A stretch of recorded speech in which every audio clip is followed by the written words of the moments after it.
¿Cómo están? Muy buenas tardes a todas y todos. Jimmy, ¿cómo están? Muy buenas tardes a todas y todos. Un gusto saludarles y bueno, verlos también por aquí, ya reincorporándonos todos a las actividades académicas. Eh, bueno, pues para mí es un gusto estar aquí en esta mesa y además pues tener la oportunidad de escuchar también a las ponentes. Yo creo que uno siempre aprende escuchando, ¿no? Y es muy importante, pues muy importante hacerlo. Yo ahorita ya aprendí varias cosas. Eh, Han aparecido pues varios asuntos, ¿no? En un tema que parecía que no daba para eso, pero bueno, han aparecido cosas que están incluso, que rebasan el problema del plan de estudios, ¿no? Incluso ahora pues se han planteado cuestiones sobre la democracia, sobre la reforma judicial, la reforma de transparencia, ¿no? Pero pues también otros tantos temas, ¿no? Que incluso están, pues me parece a mí por debajo detrás, digamos, del problema del plan de estudios, ¿no? En referencia con la justicia. Y que tiene que ver, incluso que fue con lo que abrió la doctora Steines, pues los problemas mismos de la filosofía del derecho en México, ¿no? Y su enseñanza. Yo, bueno, preparé una presentación, en un momento más la vamos a compartir, pero antes quisiera hacer un comentario, pues, introductorio, ¿no? Que creo que podría sentar mejor pues esta serie de problemas, incluidos los de inteligencia artificial y tecnología, ¿no? Que también pues aparecieron ahí por parte de la doctora Ovilla y me da mucho gusto pues la visión crítica, ¿no? Frente a esta irrupción y esta manera en que las tecnologías están tomando el derecho, ¿no? Entonces, bueno, voy a insistir en algunos de estos puntos para tratar de enriquecer pues, la conversación de esta tarde. Miren, en primer lugar, es muy curioso, ¿no? Cómo las clases de introducción al derecho, la clase que hay, la materia que hay sobre ética, incluso la de filosofía, donde pueden aparecer algunas referencias a la cuestión de la justicia, como ya lo han puesto sobre la mesa las ponentes, pues van cediendo frente a otras materias que ahora pues tienen hasta cierto éxito, ¿no? Y lo digo porque son cosas que converso con los estudiantes en las clases y que pues circulan no solamente en los pasillos, sino en las redes. Clases con marketing jurídico, ¿no? O sea, parecemos nosotros bastante anticuados hablando ahorita de la justicia, cuando lo que está de moda en la facultad es el marketing jurídico y el inglés, ¿no? Incluso ya las actividades que se hacen en la facultad se nombran en inglés. A mí me sorprende mucho. Estoy esperando ahora poder ver a la doctora Sonia estos próximos días para comentarle pues esto, porque yo creo que tenemos que defender no solamente el carácter público de la universidad y la facultad, sino también nuestra lengua, ¿no? Y en todo caso, pues vamos a defender las lenguas que sí están reconocidas en nuestra constitución también como oficiales, que son lenguas indígenas, ¿no? Porque esto del inglés me preocupa mucho y más ya cuando lo veo combinado con lo de marketing y cuando luego ya se empieza a hablar, no tanto de los casos, como se insiste que hay que hablar de casos, se empieza a hablar de las series como las de Suits, como los referentes para la formación de los abogados y la imagen de un operador jurídico me parece muy, muy preocupante, ¿no? Y yo creo que sí tiene que ver con lo que estamos discutiendo hoy día. Bueno, y luego, ya un poquito más, adentrándome un poco más, a ver, pues fíjense que la cuestión de la filosofía del derecho iba sucediendo, ¿no? Yo lo he puesto ya en algunos de mis libros, ahí lo pueden encontrar, sobre todo en defensa de la crítica jurídica, pues como la filosofía del derecho, y no lo he dicho solo yo, o sea, por ejemplo, el profesor Mejía Quintana de Colombia también insiste mucho en esto, cómo la filosofía del derecho se redujo en un principio a lógica jurídica, en algún momento del siglo XX, ¿no? A nosotros, claro, todo nos llega tarde, pero digamos, globalmente, en algún punto en el siglo XX, lo más importante fue la lógica jurídica y ahí se fue a meter la filosofía del derecho, ya atravesada por pues los esquemas de la filosofía analítica, ¿no? Que más o menos se recibió en el campo del pensamiento jurídico. Pero luego de eso, pues se va a la argumentación jurídica. Y parece que hacer argumentación jurídica es hacer filosofía del derecho, ¿no? Yo ahí tengo también muchísimas críticas al respecto por la manera en la que se entiende esto de argumentación jurídica, ¿no? Y también creo que ha sido una cosa que pues se puso de moda y yo creo que fracasa. Y fracasa precisamente, fíjense, en la coyuntura de la reforma judicial y fracasa precisamente en el máximo tribunal del país, en la intervención pues de un jurista muy reconocido en nuestro medio que lamentablemente pues personifica esta crisis, ¿no? En la figura del doctor Alcántara, ¿no?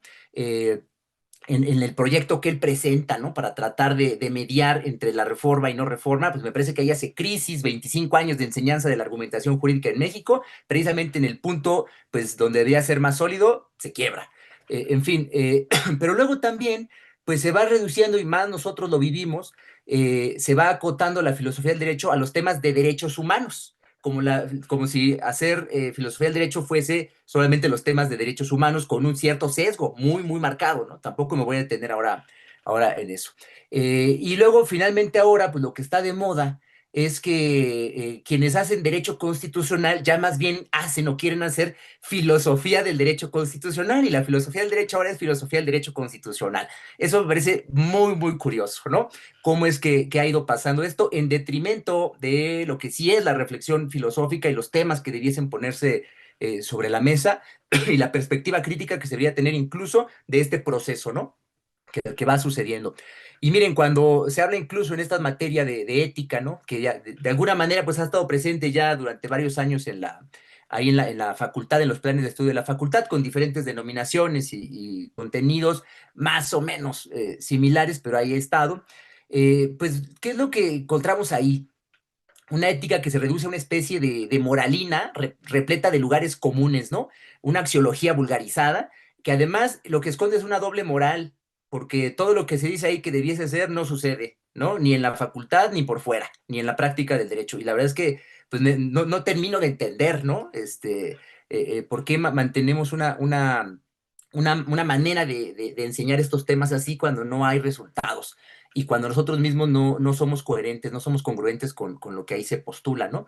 Y luego, además de eso, pues también esconde un cierto perfil, ¿no? Del derecho con un manto ideológico, ¿no?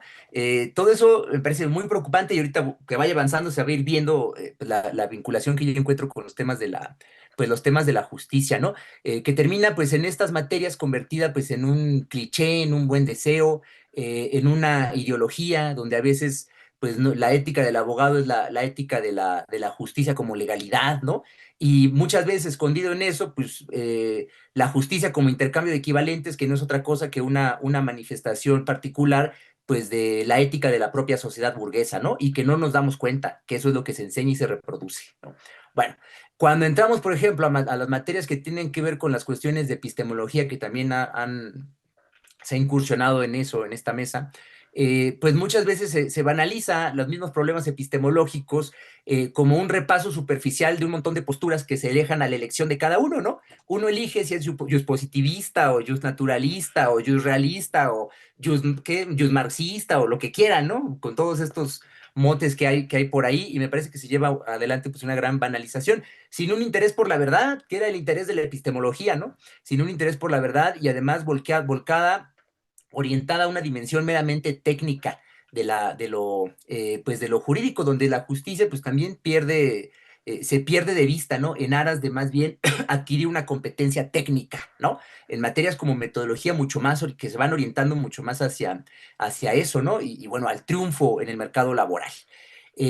Por ejemplo, las cuestiones de ontología, que antes eran muy discutidas en la facultad, y está la constancia en los libros, todavía hoy, ¿no? Y digo, por aquí vi que estaba el doctor Saldaña, no me dejará de mentir, y si miento, pues me corregirá, por favor, doctor. Pero pues son temas que Aquí se tienen que estoy. discutir, doctor, buenas tardes, que se tienen que discutir y que antes eran temas muy importantes, que están ahí en los libros y que poco a poco, pues la cierta manera de entender la filosofía analítica, pues también los fue desterrando, ¿no? Una manera cientificista de entender esta forma de incursionar, ¿no? En el derecho los fue también dejando de lado, en el sentido de que, bueno, a ver, para una orientación práctica, técnica, donde también se confunden estos términos, ahorita voy a entrar a eso, pues nadie parece que no tiene ningún sentido preguntarse por lo que es el derecho, ¿no? Y menos todavía por la justicia. Lo importante es el know-how, el saber usar el derecho y, como dicen ahora, facturar, ¿no? Ser exitoso en el mundo del trabajo jurídico, facturando, ¿no? Facturando, condenándolos pues a un conocimiento superficial y a un compromiso que no irreflexivo, inercial, ¿no? Casi automático, pues con la apariencia inmediata de la realidad, ¿no? Que en muchas ocasiones pues no lo alcanzamos a ver. Además, eh, de toda esta pues problemática que yo veo en la enseñanza de la filosofía vinculada con los temas de justicia, pues de nuevo, ¿no? Algo que también mencionaba por ahí Walter, si no me equivoco, ¿no? A mí me parece que se hace pasar la filosofía, esta filosofía del derecho que se hace y se promueve, se reproduce en las facultades de derecho, pues no es filosofía, ¿no? Yo esto lo he dicho en muchas ocasiones, ahí tengo 2 o 3 libros sobre ese tema. En todo caso, bueno, pues es una teoría del derecho, ¿no? Muy refinada, si quieren. Ahí yo creo que llega a grandes alturas, pero como teoría del derecho, heterogénea, multiforme, en fin, pero no como filosofía del derecho. Y eso pues también impacta, dificulta la reflexión crítica y dialéctica sobre los temas de justicia, ¿no?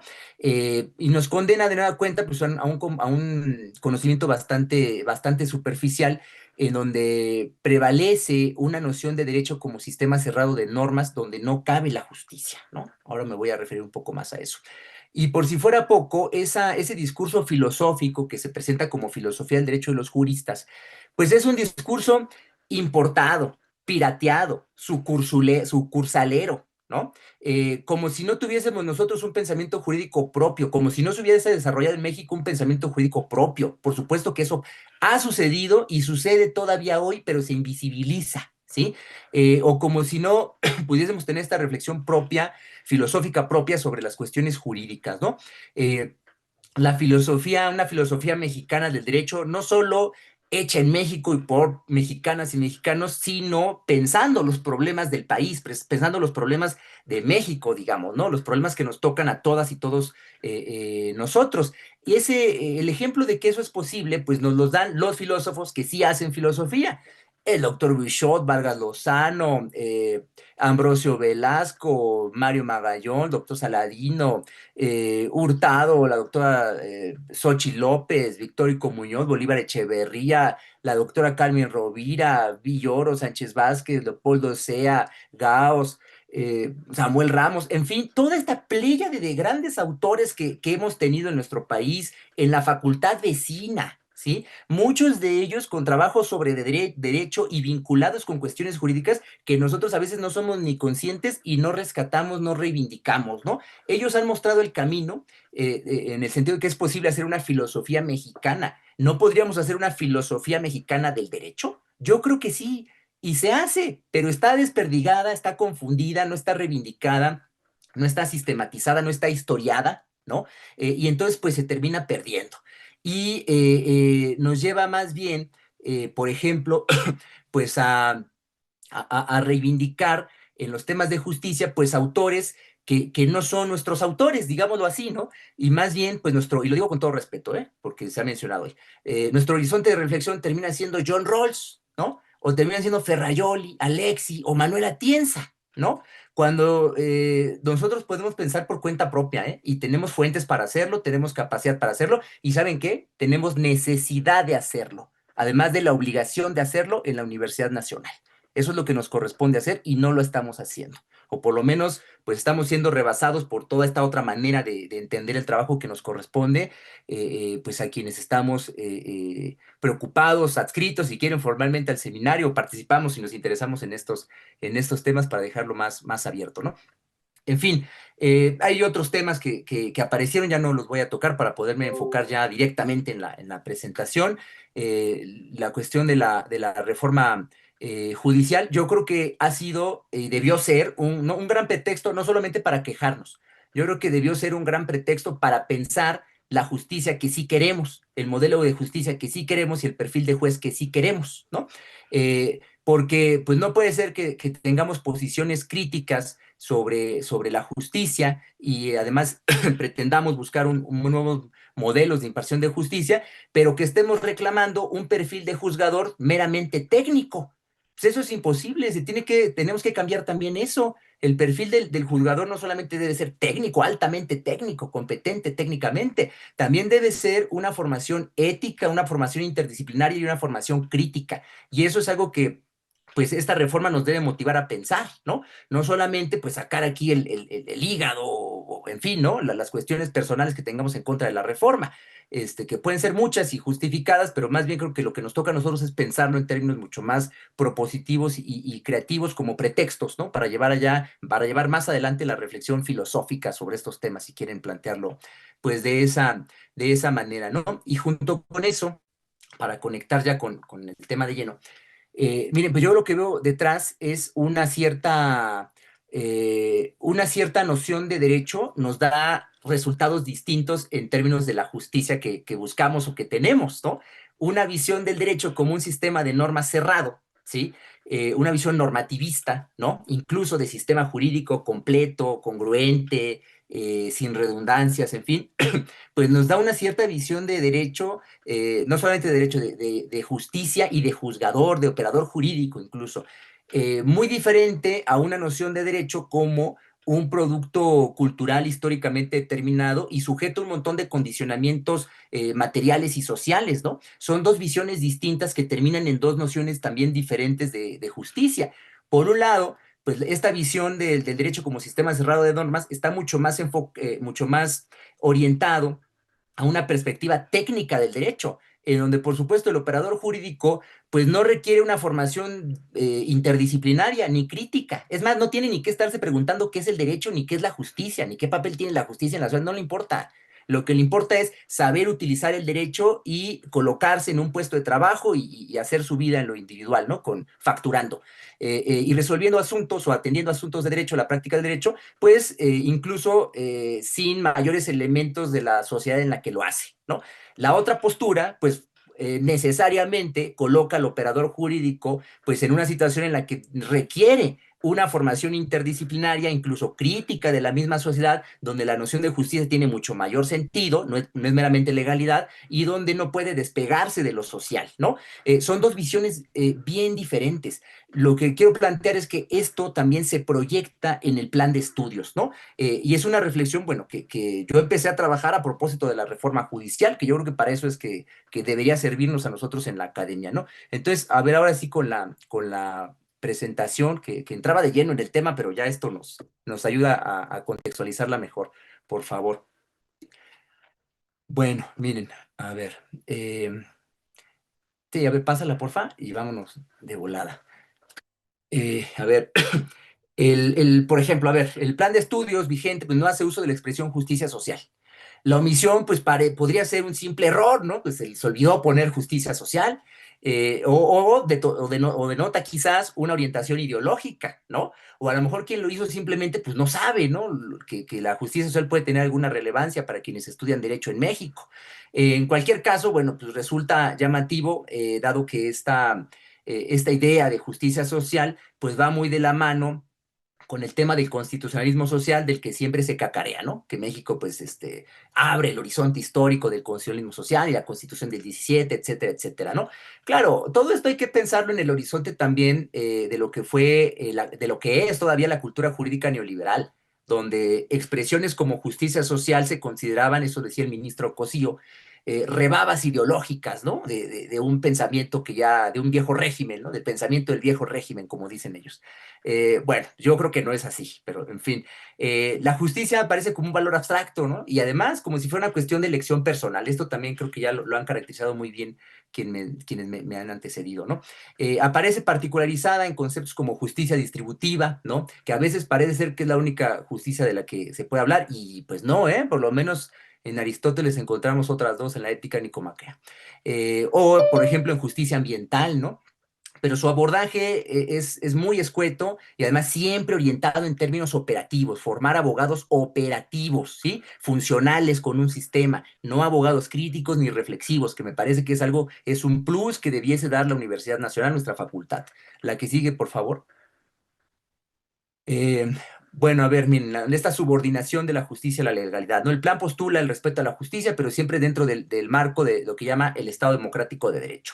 Se presenta al Estado de Derecho como garante natural, ¿no? Espontáneo de la justicia, sin cuestionar límites y contradicciones, como si la expresión misma Estado de Derecho fuese neutral y no formara parte de un horizonte histórico y de una cultura jurídica determinada, como si no formara parte de la propia, del arsenal conceptual, teórico, pues del pensamiento político de la modernidad capitalista, ¿no? Y ahí es donde creo que hay muchos problemas, como si el Estado de Derecho no formara parte de la propia sociedad burguesa, ¿no?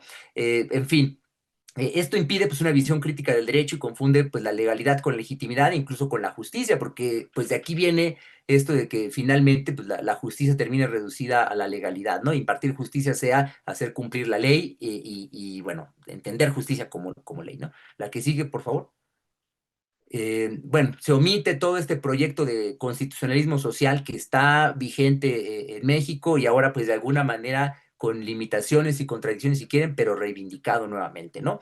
El artículo tercero de la Constitución, en todo caso es derecho vigente, ¿eh? El artículo tercero de la Constitución orienta la educación al desarrollo integral del ser humano y la justicia. El plan de estudio pues no lo reconoce, ¿no? Ni asume a México, por ejemplo, como un Estado social de derecho, por más que sí diga democrático, por ejemplo, no menciona esto de social, ¿no? Eh, siendo que en este caso, pues la justicia no es solamente formal, sino que la justicia también es sustantiva, tiene una dimensión sustantiva, no me detengo ahora en eso, ¿no? La formación jurídica en ese sentido, pues debiese reflejar dicho proyecto, articulando el derecho con los fines sociales del derecho y con los derechos colectivos, ¿no? Y también aplaudo mucho esta reivindicación que hizo la doctora Steiner sobre los DESCA, ¿no? Me parece pues, muy importante. No asumir esta dimensión es negar el mandato constitucional y reducir el derecho a un instrumento técnico, vacío, independiente de fines y de contenidos históricos sociales, ¿no? La que sigue, por favor. Una omisión estructural. Bueno, la justicia social aparece de forma marginal, por ejemplo, en la materia de derecho del trabajo, sexto semestre, como subtema funcional vinculado a la cultura de la legalidad, cuando anteriormente, pues esto era prioritario en materias como derecho del trabajo o en materias como derecho agrario, ¿no? Se analiza únicamente para solucionar controversias laborales dentro del marco del derecho positivo. En materias optativas como derecho humano a la alimentación y derecho agroalimentario, como parte del subtema fines de bien común y justicia social, ahí es donde aparece la expresión, y en Derecho Internacional del Trabajo, dentro del estudio de la declaración de la OIT sobre justicia social para una globalización equitativa, ¿no? No forma parte, ¿no? Del perfil de egreso, ni de las competencias generales, ni de la filosofía que orienta el plan, cuando a mí me parece que así como la perspectiva de género, pues también el tema de justicia social como una perspectiva intercultural, pues debiesen ser ejes transversales de todo el plan de estudios, no caben en una materia, no se agotan en una materia. Y lo mismo diría yo de los temas de tecnología, ¿eh? Ya no caben en una materia, son ejes transversales que se deben conocer todo el tiempo en todas las ramas de las que se estudia el derecho en la facultad, no caben ya en una materia, eso hace mucho que se rebasó, no solamente en los otros temas, sino en el de tecnología, ya no, dar una materia y decir que con eso cubrimos los requerimientos que tienen los estudiantes es completamente falso, ¿no? Y se los digo porque esa fue la experiencia que tuve en el jurídico del CONACYT y además, bueno, también pues, los estudios estos, ¿no? De derecho digital y demás. La que sigue, por favor. Contradicciones en la formación del jurista. El plan menciona formar juristas comprometidos con la justicia, la igualdad y el bien común. Sin embargo, no se define hacia quiénes debe orientarse ese compromiso, ¿no? Eso es muy importante, determinar para quién se están formando, para quién estamos formando gente, ¿no? Con qué propósitos, pero para quiénes en concreto. No se problematiza la función social del derecho en contextos de desigualdad estructural y de pobreza como son los que vivimos en nuestro país. Por más que hay avances, que es lo que ahorita está en las noticias muy fuertes estos 2 días, yo no niego esos avances, pero aún así la situación de pobreza es muy grave, ¿no? Y la desigualdad sigue siendo enorme. Y si no, bueno, pues también no estallarían estos días también los conflictos por los temas de la gentrificación, ¿no? Bueno, eh, se postula una ciudadanía genérica sin enfoque de clase, género o raza, ¿no? También eso me parece que nos falta mucho en el plan. La que sigue, por favor. Bueno, el papel activo del jurista al servicio de quién está, ¿no? El plan afirma que los juristas deben ofrecer los mejores escenarios para la actividad empresarial. Literalmente dice eso, ¿no? Dentro de marcos de justicia distributiva. Sí, claro. Lo que ves es que el que parte y reparte se queda siempre con la mejor parte, ¿no? Bueno, se adopta un discurso propio de la ideología neoliberal, empresa como eje de distribución de justicia, imagínense. No se cuestiona el papel histórico de la empresa privada en la generación de desigualdades. No solamente es que tenga algún rol en la generación de riqueza, ¿no? Que no es el rol principal, porque el rol principal en la generación de riqueza la ponen quienes trabajan. Esos son los que generan la riqueza, ¿sí? No digo que la empresa no tenga nada que ver, pero no se menciona, no se hace ese matiz y además no se menciona también cómo produce desigualdad, ¿no? Bueno, la que sigue. El rostro pedagógico del neoliberalismo. Bueno, el plan de estudios adopta un modelo educativo por competencias y una pedagogía constructivista.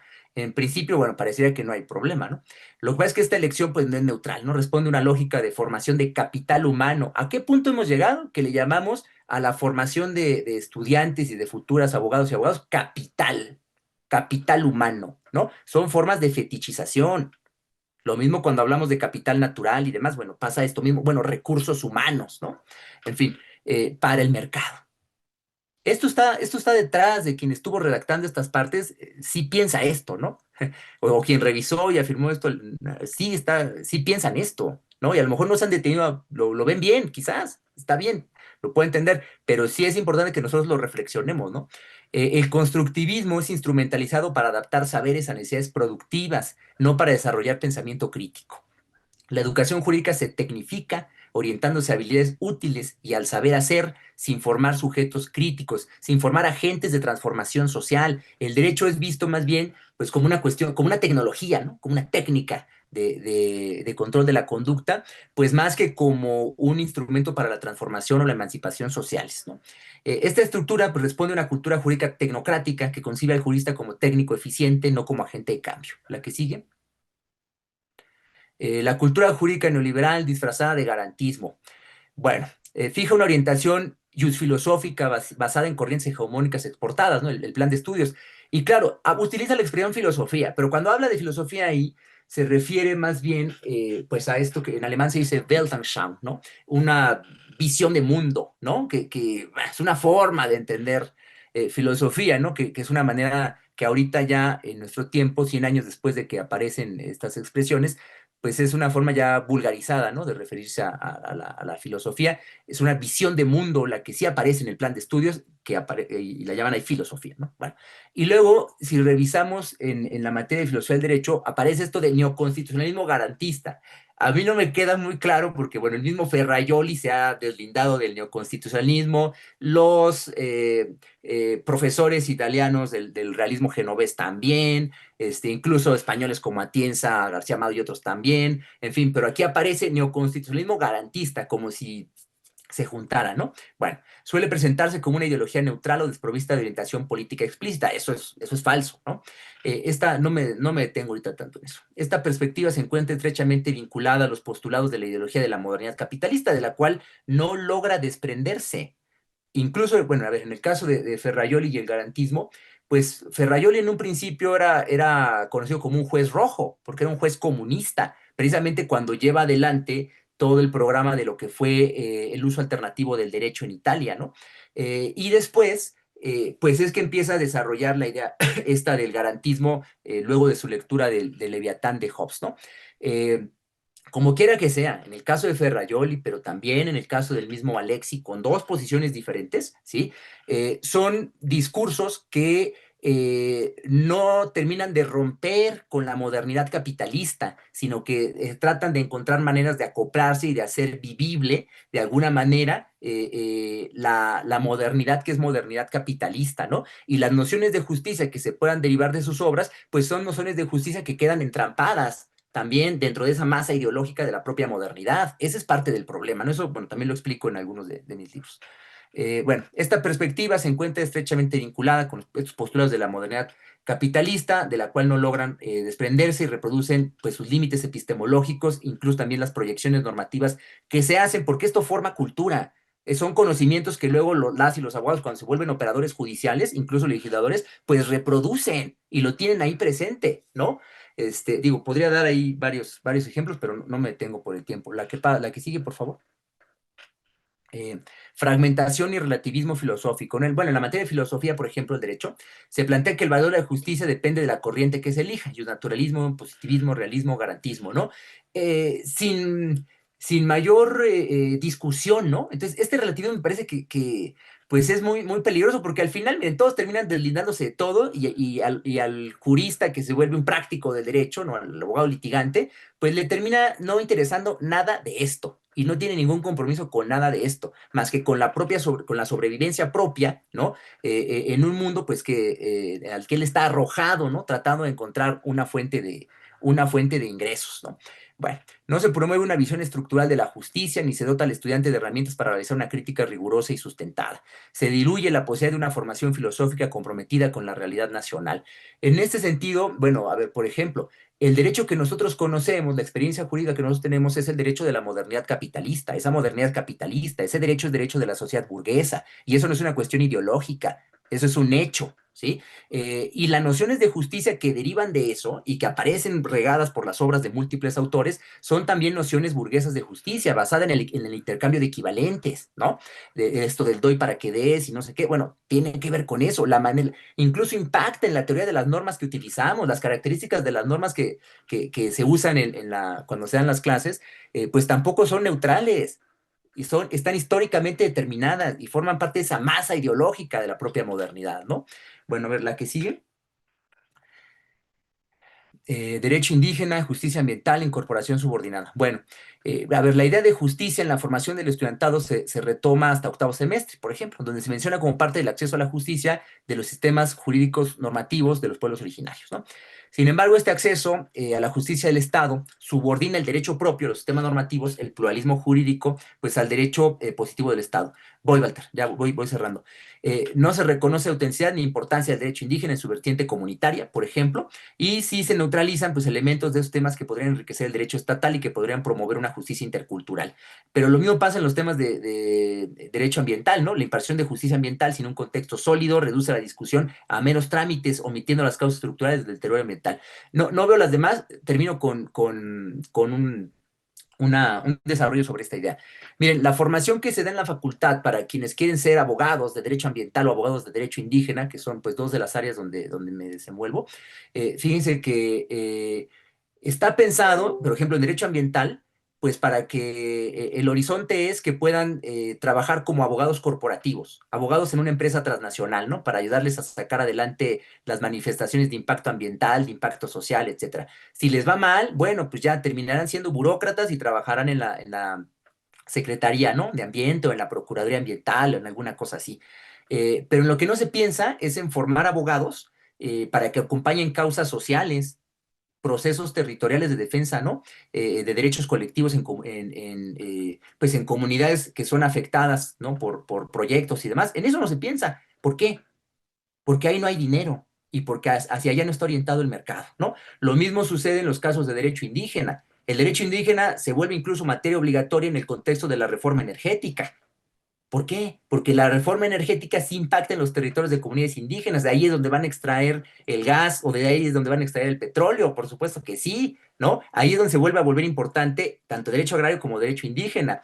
Y se forma gente que pueda lidiar que conozca y que pueda lidiar entonces con las comunidades indígenas y sus derechos para poder llevar adelante los proyectos, trabajando en una empresa, trabajando en el gobierno. Pero no se piensa en abogados que puedan, que su trabajo sea auxiliar a las comunidades indígenas. O sea, tenemos este problema y todo esto cruza la manera en la que se entiende la justicia en el plan de estudios, pero sobre todo, ¿qué es lo grave? Pues cómo se están formando futuras generaciones de abogadas y abogados, ¿no? Me parece a mí, pues, muy importante que, pues, nosotros en este seminario, por lo menos, pues, seamos vanguardia o punta de lanza en esta reflexión crítica, pues, para llevarla también con los colegas en otros seminarios, porque me parece muy importante. No estamos hablando del ITAM, no estamos hablando del TEC de Monterrey, no estamos hablando de la Ibero ni de la Libre, ni de la Panamericana. Estamos hablando de la Facultad de Derecho de la UNAM, que es una universidad pública y debemos tener este compromiso social. Muchísimas gracias a todas y todos y perdón, Walter, por robarme unos minutitos. Gracias.